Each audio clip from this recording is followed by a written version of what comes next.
atau kita mau istinja, begitupun menghilangkan junub, syarat pertamanya itu adalah airnya harus mutlak, air murni. Yang kedua, airnya itu tidak mustakmal, bekas pakai, baik bekas pakai wudu dan mandi junub, atau bekas pakai wa izalati najasi, bekas menghilangkan najis. Manakala halakaul mustamali qalilan, pada saat airnya kurang dari 2 bulan. Sehingga bisa kita ketahui bahwa adanya hukum mustakmal itu jika kondisi air sedikit. Jadi kalau airnya banyak, maka tidak ada hukum mustakmal padanya. Seperti di bak yang gede, di kali, di empang, atau di laut. Itu orang mau berjuta-juta yang duduk di sana, maka tidak ada kalimat mustakmal, hanya pada air yang sedikit. Satu.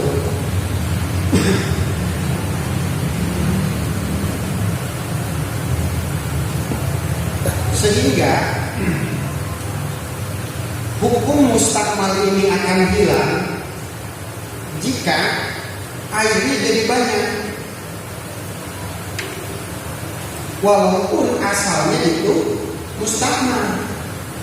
Dikasih contoh sama musonif, fa in jumi'al mustakmal fa balagha kullataini famutahhir. Jika ada orang wudu, misalkan 50 orang, bekas wudu mereka ditampung dalam ember, adakah 50 ember air mustakmal? Air dalam ember ini masuk kategori sedikit, sehingga dipastikan air tersebut adalah mustakmal. Lantas disatukan dalam wadah yang besar, dari ember pertama sampai ember ke-50, maka bersatulah sehingga jadi air yang banyak. Nah, berhubung sekarang airnya sudah banyak, maka pamutahhirun, airnya jadi tidak mustakmal. Kenapa? Karena alasannya tadi, kalimat mustakmal itu hanya ada pada air yang sedikit.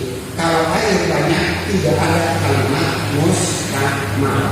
Sehingga kalau air yang mustakmal kita kumpulin satu persatu sehingga melebihi batas 2 bulan, maka hukum mustakmalnya secara tersendiri dia akan hilang. Itu yang pertama. Ada Ustaz saya mending gelas nama kosong, kasihan yang baru datang. Top, Ardi itu tuh pindah kali itu. Ada Pak Ajis di sana ini tamu. Soal mereka itu si parasnya yang kalau ini.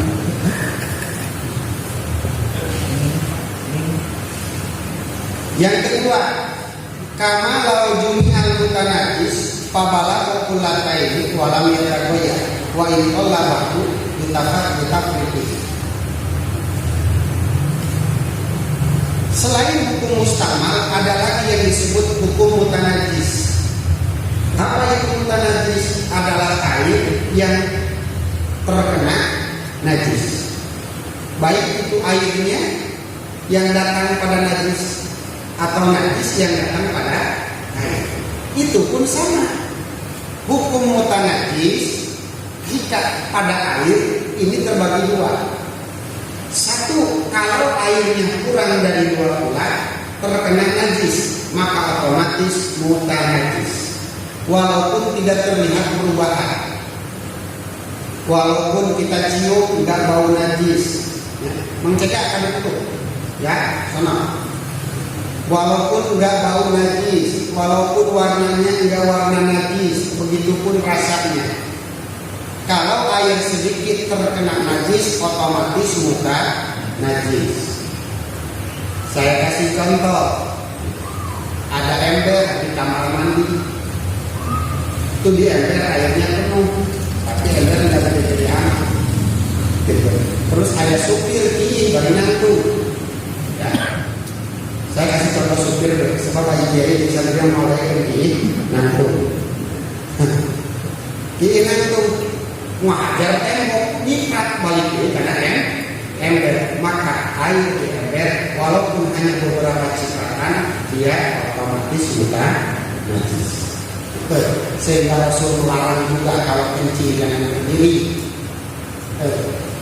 Sehingga ada pepatah guru kencing berdiri, murid kencing rame-rame.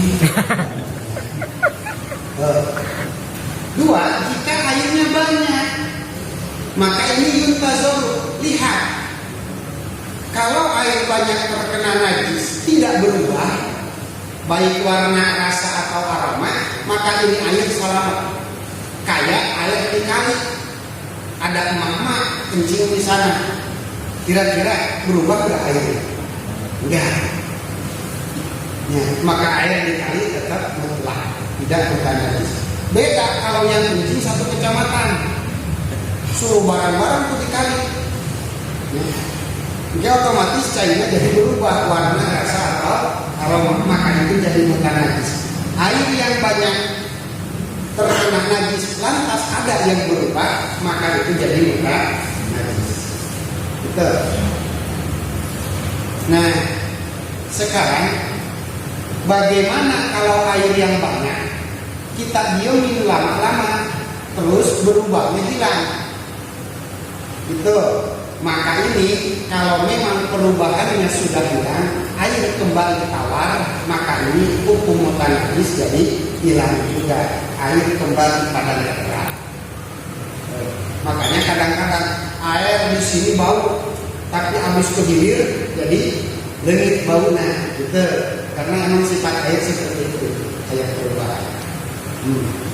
Air yang banyak kena najis berubah nggak lama. Jadi netral lagi, maka air jadi kembali normal.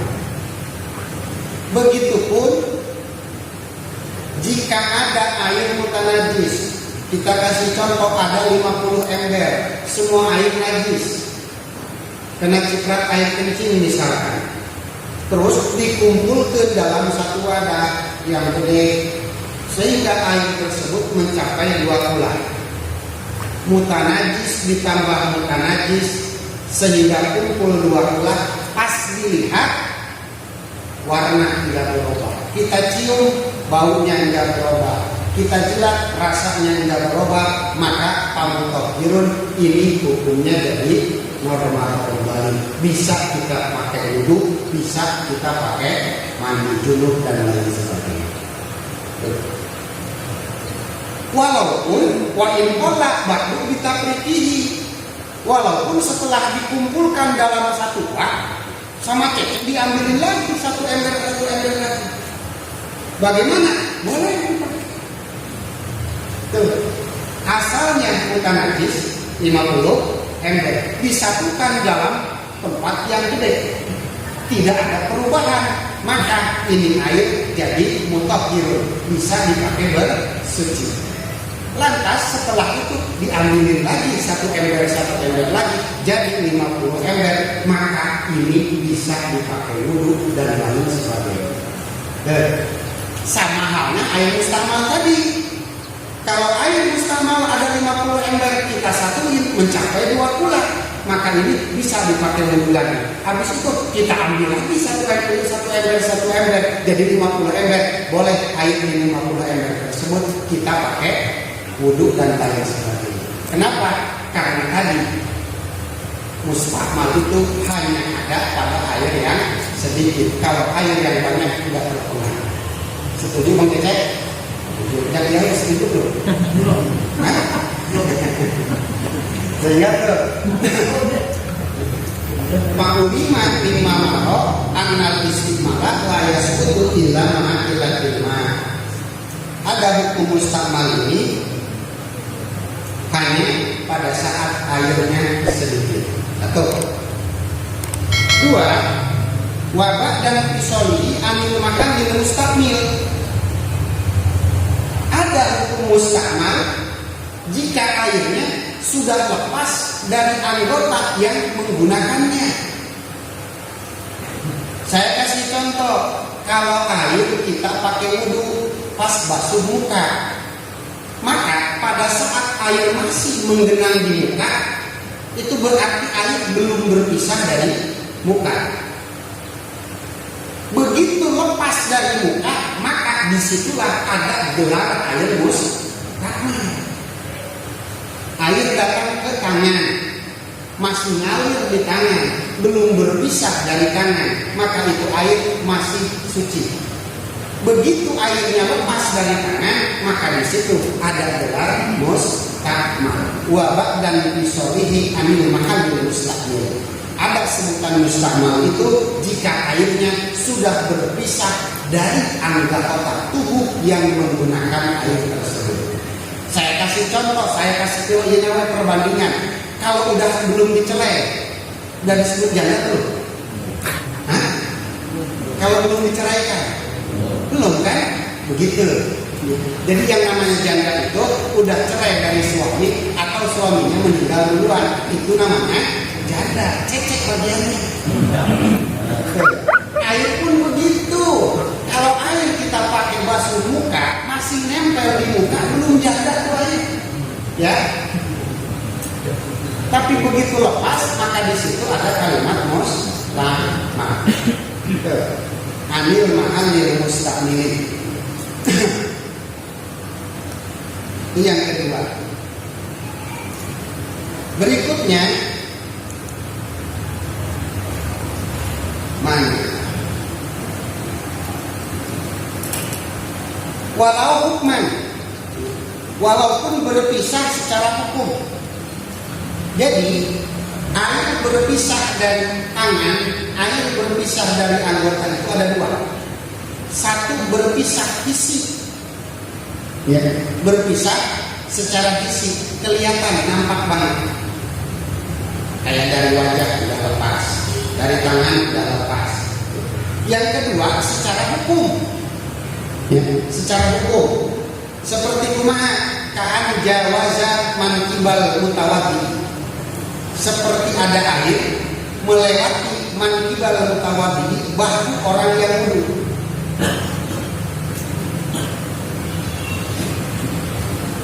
Nih bahu. Contoh, saya kasih contoh ya. Iya, kalau dulu buka jasnya.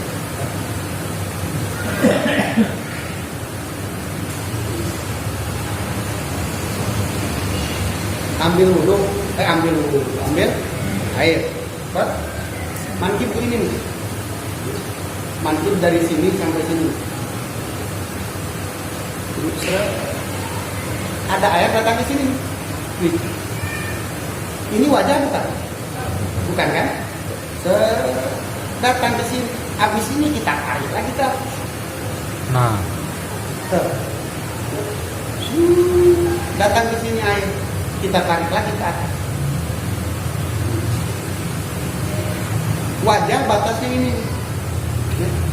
Terus ini sudah bukan wajah, leher, mankib sampai sini.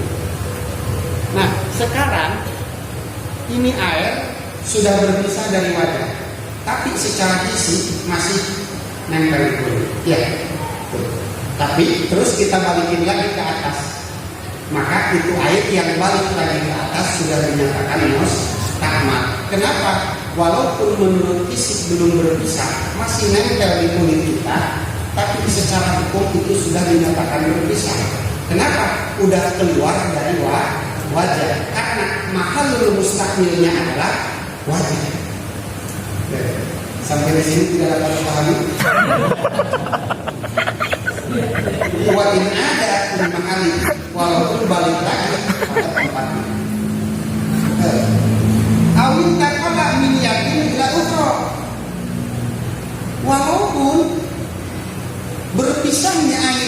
dari tangan kanan ke tangan kiri. Tetap itu dikatakan berpisah. Jadi tiap-tiap air berpisah, maka di situ ada kalimat mustaqmal. Oke. Saya kasih contoh lagi ya.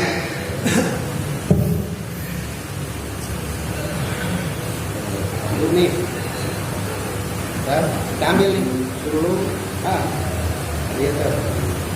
Nah, air dari sini, pasal pertama kita tabungkan,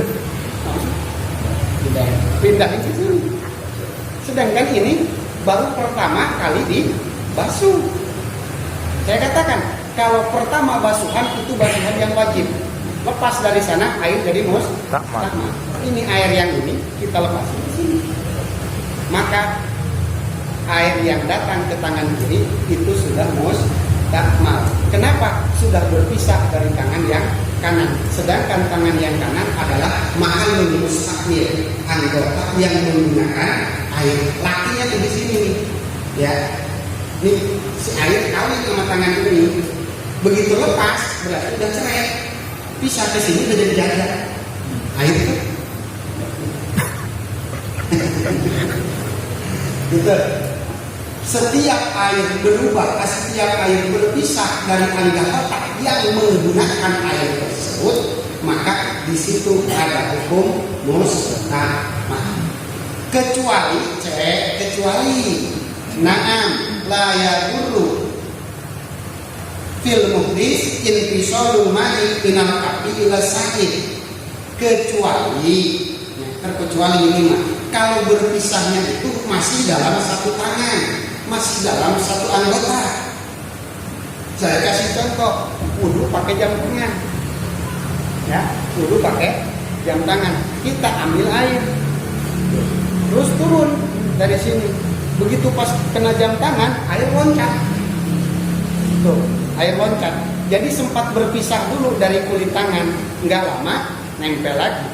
Kan menurut fisik itu berpisah.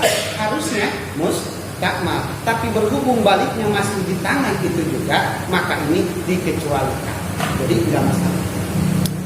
Atau kita air ambil, misalkan loncatnya air di sini, ininya kelewatan. Ya. Jadi lepas dulu tuh air, nanti lagi, tapi nempelnya balik lagi ke tangan. Itu tidak masalah, terkecualikan. Oke? Walaupun sudah berpisah, itu karena balik lagi ke tempatnya, itu mah dimaafkan. Infisalul ma'i minal kafi ila sa'. Begitupun misalkan pada orang yang junub, ada misalkan nih si Ilyas mandi junub.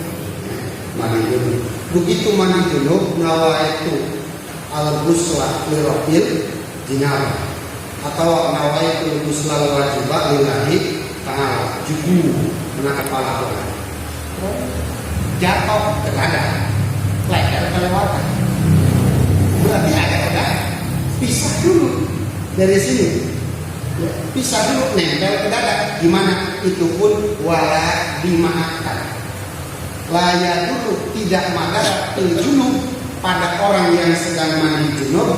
Infisaluhu minar ra'si, air berpisah dari kepala, nanti nempel lagi ila nahi sabun. Itu dimaafkan. Ya, dalam junub. Kalau dalam itu nggak ada masalah seperti itu, karena itu kan dada bukan anggota yang wajib dibasuh. Nah, dari sini bisa kita simpulkan bahwa air mustaqmal hanya ada jika airnya sudah berpisah dari anggota yang menggunakannya. Yang kedua, air mustaqmal hanya ada jika airnya sedikit. Nah, sekarang kita ngomong-ngomong air mustaqmal itu jika sudah berpisah dari yang menggunakannya. Ya, saya kasih contoh. Ada air di bak mandi yang ukuran di material itu paling kecil. Ukuran apa? 60 kali 75. itu kan nggak cukup. Ya, nanti bakal ada pembahasan berapa jumlah air 20. Itu kan nggak cukup. Ya. Pertama, cecek dulu. Airnya disiup pakai tangan. Disiup, awas dulu. Hah? Selok? Hah? Disedot.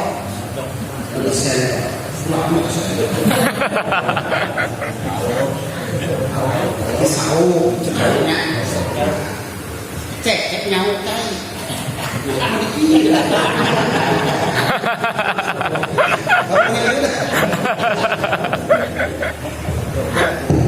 Tiba, cek ambil air.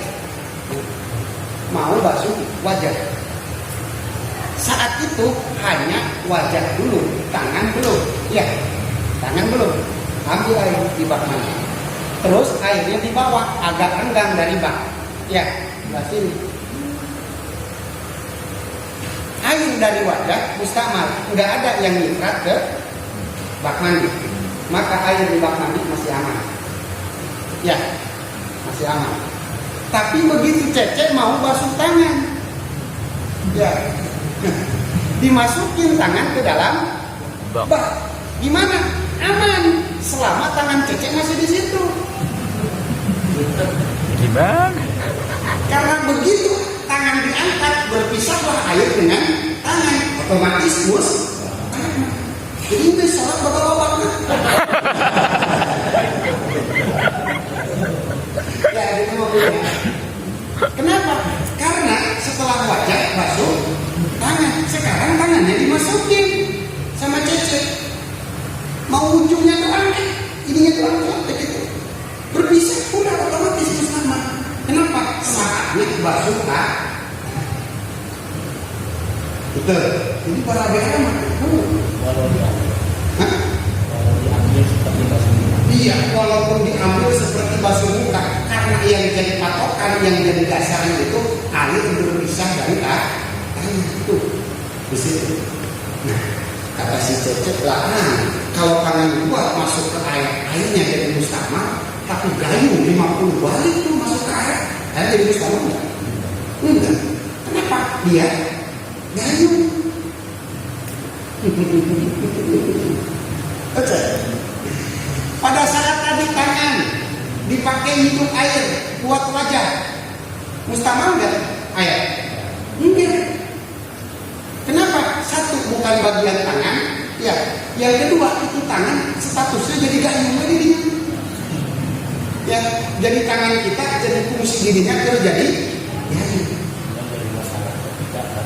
Kita basuh tangan. Kenapa? Si gayung ini sekarang jadi wajib dibasuh saatnya. Nah, maka disinilah timbul parkun lao adholal mutawadihu yadan bikosdil gosli anil hadas. Ya, kalau cecek memasukkan tangannya ke dalam air yang sedikit dengan tujuan bikosdil gosli anil hadas. Tujuannya menghilangkan hadas dari tangan. Terus bila niat diiktirafin tanpa meniatkan tangan tersebut untuk dijadikan gayung, itu tanpa meniatkan tangan tersebut dijadikan gayung. Begitupun tanpa meniati tangan tersebut dimasukkan untuk mengambil air buat yang lain, maka sorot mustakmalan, air yang ada di tangan cecek itu jadi mustakmal bin nisbati li ghairiyati jika untuk dipakai bukan basuh tangan. Kalau untuk usap kepala, basuh kaki itu sudah mustakmal. Artinya kalau sama tangan ini masih mutahhirun, belum mustakmal, sehingga falahu ayyan silap lima pihak baqiyasan liha, dengan air yang ada di tangan tadi itu masih boleh cecek pergunakan untuk membasuh tangan. Betul. Jadi dia lamun cekurang satu merahnya falahu al-fa'u tabi'iyatun. Yang namanya tabi'iyah antara nama ba'daha mufari'an wa natijatan. Kalimat sabadafa kudu jadi natijah. Tina kias kalau terjadi salumina. Sehingga kalau mau pasangi fa takrihnya itu kita harus bikin natijah dulu dari sebelumnya. Saya kasih contoh di sini. Air yang Cece ambil itu jadi mustakmal bagi selain tangan. Bagaimana kalau bukan, kalau masih kepada tangan? Oh, maka itu belum mustakmal. Saya ulangi. Air yang Cece ambil itu sisanya, ya, sisanya gimana? Itu jadi mustakmal. Begitupun yang di tangan. Jika yang di tangan berpisah dari tangan Cece, maka itu mustakmal. Nggak bisa pakai usap kepala, nggak bisa pakai basuh kaki. Itu kenapa? Mustakmal digoiri yadi. Pertanyaannya, bagaimana kalau lihat gigi untuk tangan? Oh, itu tidak mustakmal. Natijahnya apa? Oh, itu tidak mustakmal. Pala istimewa gigi. Nah, kalau memang tidak mustakmal, pala ayat silat pihak bima bahagia saya. Boleh tangan air itu bisa dijadikan untuk membasuh sisa tangannya. Oke? Nah, di sini timbul pertanyaan, timbul ada kalimat tadi niat ngajadikeun gayung.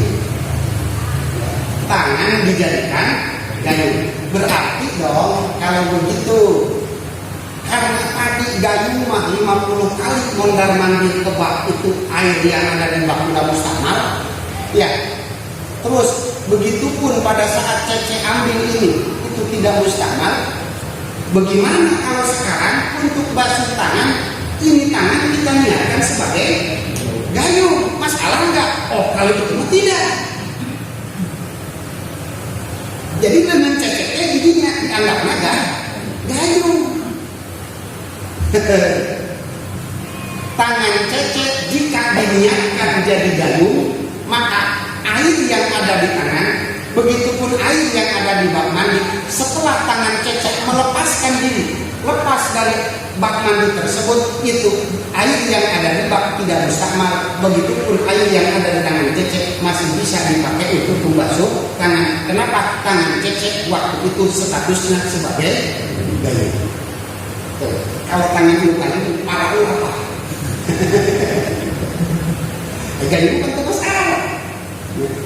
Cuma pertanyaannya sekarang begini, kan kata Cece, ini tangan udah dijadiin gayung dari tadi sebelum basuh muka, ya, sebelum basuh muka.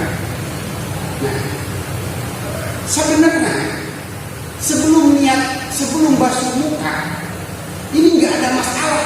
Tangan mau dijadiin gayung, mau enggak, itu nggak ada permasalahan. Kenapa? Karena yang menyentuh air adalah tangan. Dan yang menyebabkan mustakmal jika saatnya membasuh tangan. Kalau masih saat membasuh wajah, belum ada masalah tuh. Justru ada masalahnya itu setelah jadwalnya membasuh tangan. Maka di sini diharuskan niat igtiraq. Nah, pada saat setelah basuh muka wa inda iradati ghuslil yadi, dan pada saat menghendaki atau akan membasuh tangan untuk wudu. Saya ulangi, tempatnya niat igtiraq itu setelah selesai basuh muka dan menghendaki atau akan basuh tangan untuk wudu.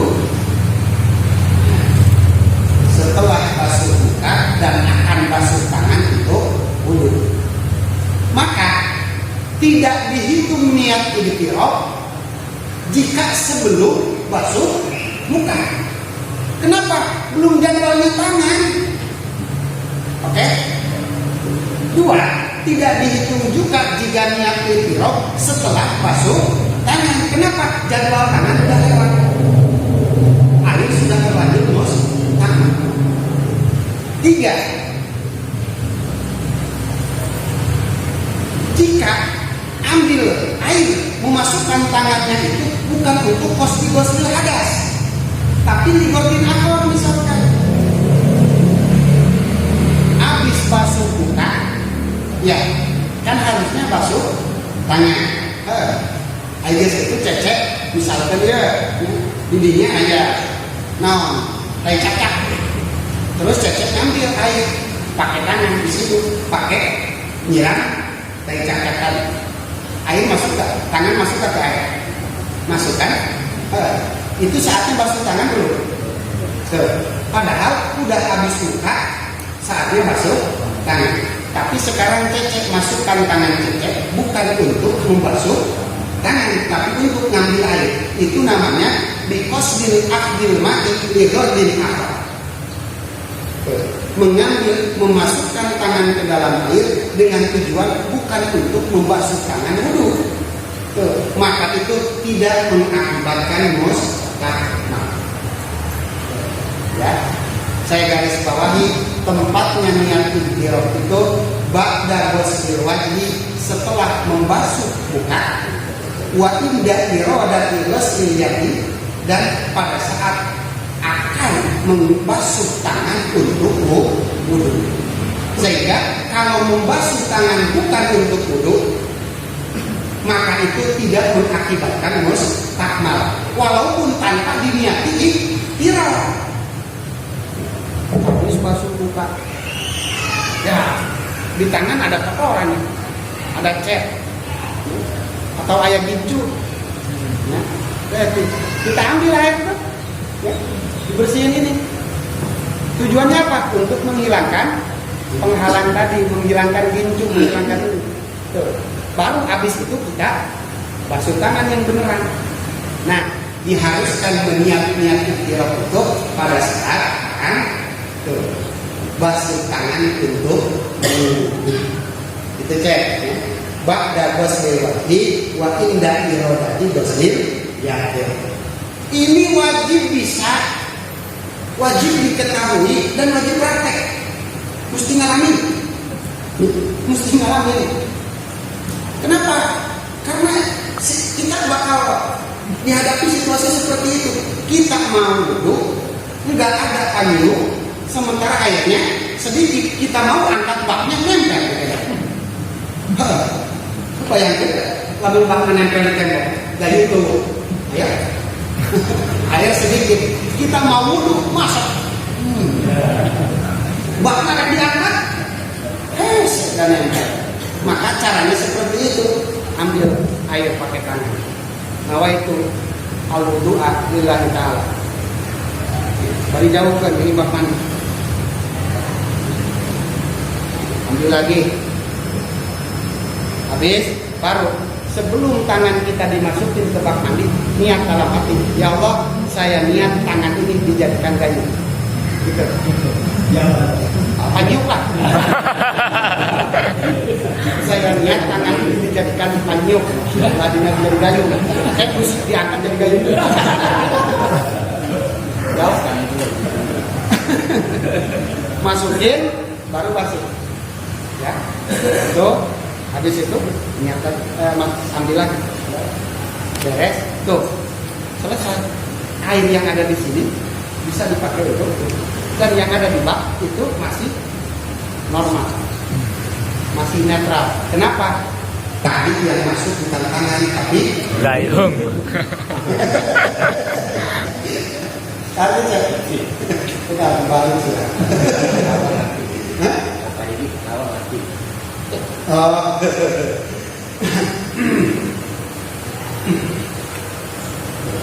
Makanya harus diketahui seperti itu. Makanya sering dibilang, usahain deh kalau wudu, kalau kita mandi junub, ya, di kamar mandi itu, kalau air yang ada di bak, jangan buat pakai wudu, jangan buat pakai mandi junub. Tapi kalau buat mandi junub, udah pakai shower aja, ya, shower murah aja ya. Mahal ya. Terus kalau untuk wudu kan kalian pernah pakai nama saya nih, satu batang ke atas, atasnya shower, bawahnya keran. Kita mau wudu dari keran, atasnya buat itu enak. Kenapa? Mandi junub wajib, wudu pun wajib, harus pakai air yang baru. Kecuali kalau yang sunat. Kalau yang sunat itu, kalau yang sunat tidak masalah. Kalau yang sunat pakai air mustamal pun nggak masalah sebetulnya, nggak masalah. Contoh ini begini. Tadi hari Jumat ya, Contoh, kita misalkan Cece dalam kondisi junub, kebetulan hari Jumat, jadi Cece punya dua tugas, satu mandi junub, dua mandi hari Jumat. Mandi junub hukumnya mandi Jumat hukumnya sunnah. Nah, maka Cece sebelum mandi junub udah ambil air pakai gayung. Dari mana? Dari bak mandi yang kecil tadi. Nah, itu gue selalu Jumati bilang tuh mandi. Habis itu pakai sabun. Pakai sabun segala. Satu catatan, asal dulu jangan ada yang jatuh. Mandi habis itu pakai sabun, baru nyalain shower. Nah, itu guslah derok ini jenaba pardolillah kita bersih itu kabel kuping, kodek-kodek hidung, kodek-kodek ketek, sekolah angin sampai kaki. Nah, baru selesai. Mandi pun adalah mandi junub pun dapat. Ya. Jadi caranya begitu. Basuhan yang pertama yang sebelum kena sabun itu kita niatkan untuk mandi Jumat sampai selesai. Baru kita kasih sabun, baru kita kasih sampo. Ya, habis itu kan dibilas kena air lagi, maka air yang ini untuk mandi junub. Karena status dalam mandi junub asal takmimu jami'il badan bil ma'i. Asal semua badan bagian dohir itu terkena air, selesai. Sabun sampo itu menjadi dah. Mau keramas mau enggak dalam mandi junub enggak masalah. Cuma di kita tuh begitu. Di kita begitu. Mandi junub justru dibahasain keramas. Belum keramas lagi. Berarti nanti jangan kayak gini tak ngaya gitu ya. Bahasa keramas. Padahal keramas itu bukan rukun dari mandi junub. Yang jadi rukun mandi junub adalah semua anggota badan yang jokir terkena air. Terakhir, bagaimana sekarang pasang niat ightiroh jika dalam mandi junub? Ya, jika dalam mandi junub. Karena kalau kita lihat tadi pada wudu enak. Kenapa? Anggota wudu itu ada 4. Ya, wajah, tangan, kepala, baru kaki. Sedangkan yang akan kita jadikan gayung adalah tangan. Jadi wajah itu pada saat membasuh wajah ini tangan tidak berpengaruh karena belum saatnya dibasuh. Nah, pertanyaannya, kan dalam mandi junub yang jadi anggota junub berapa? Semua. Semua. Jadi kita niat ightirohnya ini kapan? Niat ightirohnya kapan? Di sini pemirsa harus dipahami juga, bahwa niat wudu harus dibarengkan dengan apa? Membasuh muka, ya. Kenapa? Karena muka adalah juz pertama dari anggota wudu, oke? Tapi berhubung dalam mandi junub semua tubuh kita adalah anggota, ya. Semua tubuh kita adalah anggota junub, sehingga manapun badan yang pertama kena air, jika kita diniatkan di situ, maka di situ mulai mandi junub. Oke? Berhubung anggota junub adalah seluruh tubuh kita, maka anggota tubuh yang manapun jika yang terkena air terus kita niati mandi junub di sana, maka disitulah mulai mandi junub. Bukan dari kepala aja. Kepala mah kebiasaan orang mandi junub diawali dari kepala. Tuh, begitu mandi junub air datang kena kepala, kita niat di situ, maka berarti mulai mandi junubnya dari kepala. 1, 2, mandi junub begitu airnya mulai dari bahu misalkan, jegur kadiannya. Emang sinyalnya begitu membajari. Jadi kalau mandi jangan kepala dulu. Itu nanti kalau kelamaan bisa migrain. Jadi kepala belakangan. Yang sesuai dengan anjuran atau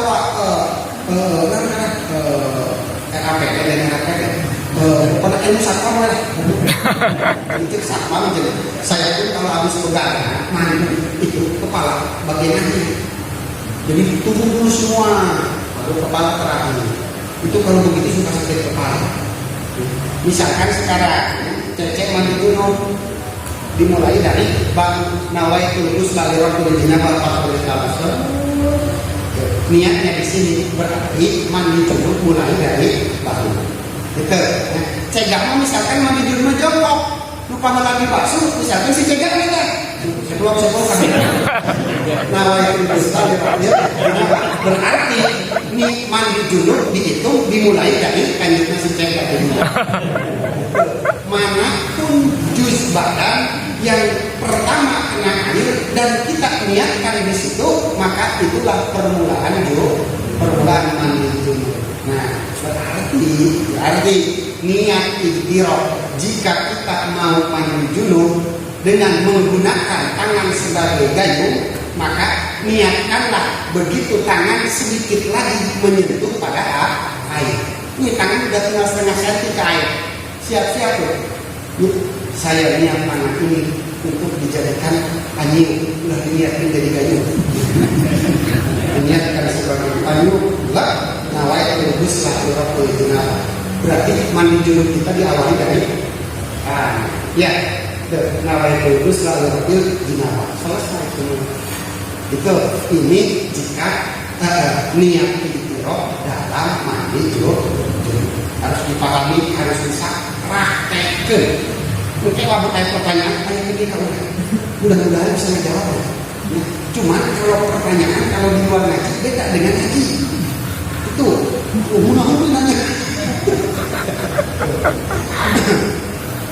Terus pokoknya wae pada ngaji belum karena saja, sehingga jangan ada yang terlewat. Kalau pertanyaan bebas. Cuman yang dekat-dekat lah. Lebaran haji bagaimana? Ini ada dan gimana kalau ada orang kebok, ada 7 orang, yang 2 niat korban, yang 2 niat nikah, yang 3 niat buat hajat, boleh nggak? Lu, ini masalah begini bakal kalah nanti tahun depan. Simpan dulu. Wah, ini dijawab aja nih. Boleh. Kamari tuh nanya, terus mau dijawab tuh ada. Nanyakan tukang tambalan, anak beres dia nambah. Wa ghairu mutaqallidin wallahu